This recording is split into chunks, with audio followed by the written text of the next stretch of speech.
Hey everybody, welcome back to the channel. Okay, today is a controversial one. Today is a little bit of a touchy subject, but you know what? We got to talk about touchy subjects because if you're invested in companies that are doing things and that the public feels are doing certain interesting things and choose to cover them in certain negative ways, it's important to really get context. If you're going to be an investor, if you're going to sleep well at night with the investments that you make, you need to be able to stomach and reconcile some of those things those companies are doing, even if you may disagree with them, and try to understand the nuance. Try to really understand that it's not black, it's not white, it is very gray when companies operate and when companies do business, because that is the nature of business and ethics. Palantir has long been criticized for its association with ICE, or Immigration's Customs Enforcement, which is a branch of an agency of Homeland Security, part of the federal government, that basically operates to do a lot of different things. And we're going to talk about a lot of those things today because a lot of times Palantir gets painted in a very negative light for his working with ICE. And it's incredibly important to understand why they get painted in a negative light, what is some of the truth or falsity that exists within how they get painted in a negative light, and ultimately understand what they're doing and how they choose to make the decisions for the clients that they work with. Palantir's involvement with ICE is really misinterpreted a lot of times. They are not this company that just partnered with the Trump presidency to just go round up kids and put them in cages. Like, that is a weird way to think about it, especially if you don't know the history about ICE and if you just read the headlines. And we need to dive deep, actually look to nuance, and then actually understand what are the best other alternatives that would allow this to make sense. And if we don't look at those alternatives and we just rush to the headlines that Palantir is the worst company in the world because they've worked with ICE, we really destroy the opportunity to have a nuanced discussion and a nuanced understanding as anyone, forget an investor, over why a company is doing what it's doing. So here's a clip from Ryan Biermeister, the Senior Vice President of Product for Government. We're going to watch her talk about it. It's about 2-3 minutes. I'm not going to interrupt the clip while it's going. I want you to understand it and you to watch it as long as it goes.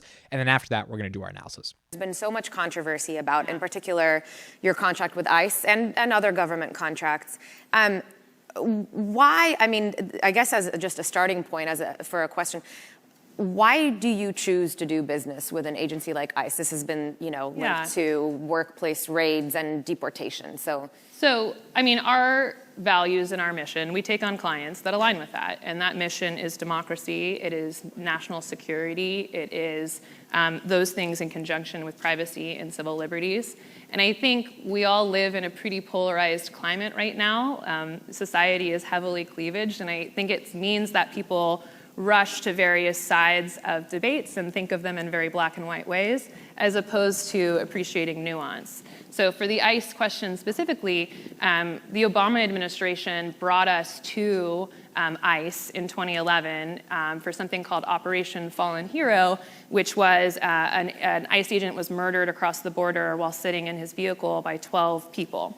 And the Obama administration called us to ask if we could help them integrate that data and figure out who was responsible for it. We ultimately were able to apprehend that individual. And the contract from there was with Homeland Security Investigations, which is a distinct group from ICE. They're not directly responsible for enforcement or worksite enforcement, and they mostly do transnational crime. And so that is things like narco trafficking or human trafficking, El Chapo Guzman cases, child exploitation. And I've seen some pretty horrific but inspiring cases where ICE has done things like put 3,000 child sex traffickers in jail in 2018 alone. Do you have the ability as a vendor to this agency? Do you have the ability to say, because I think nobody would argue that's good, right? But do you have the ability to say to them, we will sell you to this technology for these applications, but not for these ones? Again, we work with HSI, which is a distinct group. But no, I mean, like, we support the American government. I think our CEO has said many times that Silicon Valley shouldn't be the people who are picking winners and losers. We live in a democracy. We want that democracy to be self-correcting. Many people at Palantir, myself included, have rigorous debate and have many discussions and disagreements about this. But we ultimately think that the impact and the mission of HSI in particular is important enough, 3,000 child predators and 850 kids being saved because of our work, that it's worth sticking with the government in this instance. So would it be fair to sum up and say that, in your view, the good outweighs the bad of what the technology is doing? I think what I'm trying to say is that we don't work for political parties or administrations. We work for democratic institutions and institutions that impact the lives of many people. And we think that our technology is better. Those institutions are better with our technology. Privacy is more protected. They are more deliberate. They're more effective than otherwise. All right, a couple of key arguments there. Let's actually break them down and let's actually analyze them. So what's the first thing that Ryan says? Number one, Palantir was contracted by the Obama administration in 2011. So first of all, the narrative going around really since over the past couple of years that Palantir works with the Trump or the Trump president. So the narrative is Trump is evil. Trump's presidency wanted to go lock up kids, and therefore they hired Palantir to work with them in order to go lock up these kids. Again, that takes away a lot of nuance. And again, these aren't my political opinions. That's just kind of the narrative that's been portrayed for how Palantir operates in relationship to the Trump presidency during that time with ICE. The Obama administration was like, hey, this guy who works for the U.S. federal government was killed by a bunch of people that were crossing the border, doing bad things, illegal immigrants. We need to make sure that doesn't happen again. And we need data-driven solutions. These are, again, really hard, complex problems to solve. These are not easy things. I just did an analysis of Shyam Sankar, who gave a TED Talk, and he's obviously Palantir's COO, and he was doing a really good job in that TED Talk actually explaining how companies need to solve big data problems. And if you've ever been confused about what does it mean for a company to solve a big data problem, watch that TED Talk and the analysis of it, because it really explains what it means. He breaks down really simple analogies for how data problems need to be able to be solved and why they're so complex. This you're talking about on a whole nother level. You're trying to find these people that are illegal immigrants that you know nothing about, just some data points about where it actually happened, that killed somebody, and you need to go figure out how to resolve and make sure that doesn't happen again. So the Obama administration called on Palantir in 2011. That's the first thing to understand here. There's nuance. The Obama administration are Democrats, right? They're not Republicans. So again, this whole idea that there's this right-wing like conspiracy to work with technology companies that are creating all these unethical things in the world, that also doesn't make any sense, because a lot of these organizations, or a lot of what Palantir's work was with the federal government, started back in 2011. The second argument she makes here is that work that was done was a division of Homeland Security. So the actual enforcement agency of ICE that is going to like go find kids and round them up, and this was the stuff happening in the headlines in 2018, 2019, where there was some pretty horrific stuff. I mean, putting kids in cages, that's like not what we probably want to do as a society. That's not a good look for America, etc.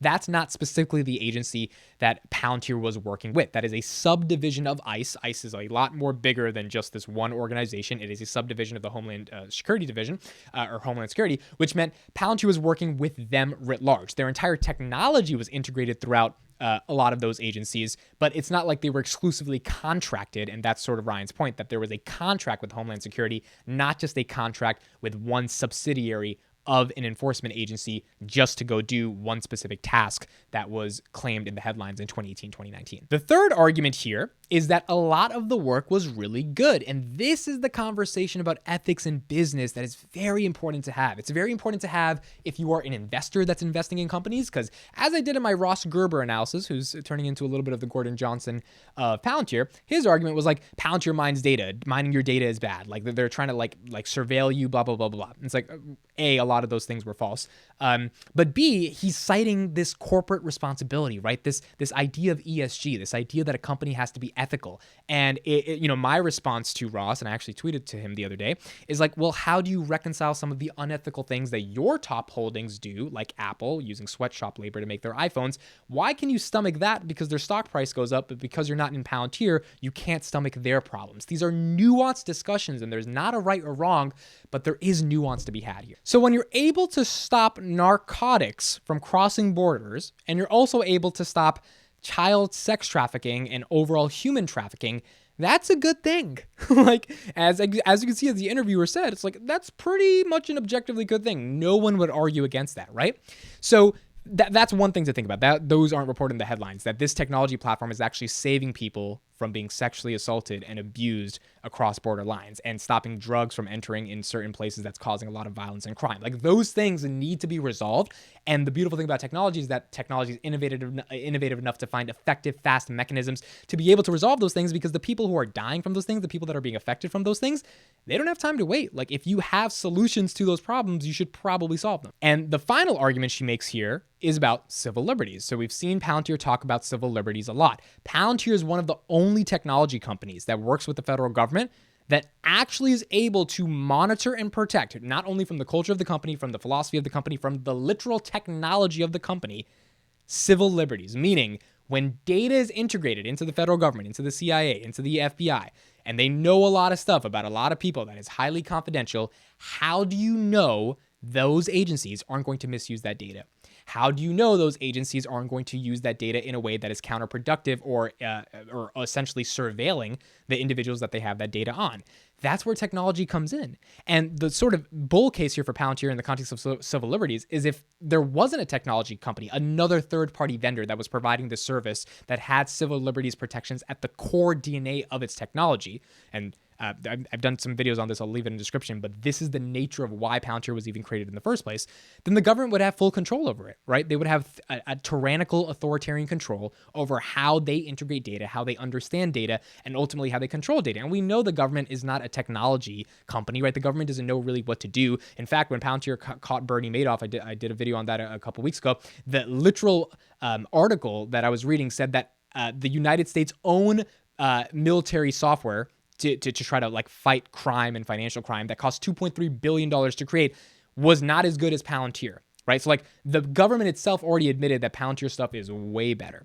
And when the government is admitting that, and that means Palantir has some leverage, right? So if the government is admitting that Palantir's technology is way better than the stuff we pay billions of dollars to create internally, and Palantir has the ability to protect civil liberties, that's a win-win for both sides, because the government doesn't want to like do a lot of bad stuff. It's just that if the government doesn't have controls, checks and balances, they're inevitably going to do bad stuff. That's the nature of a democracy. That's why we have Democrats and Republicans, so one side doesn't go crazy.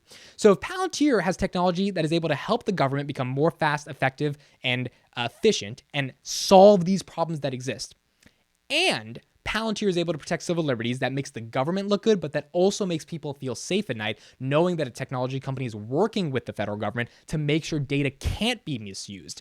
You know, Google has this saying of like, don't be evil.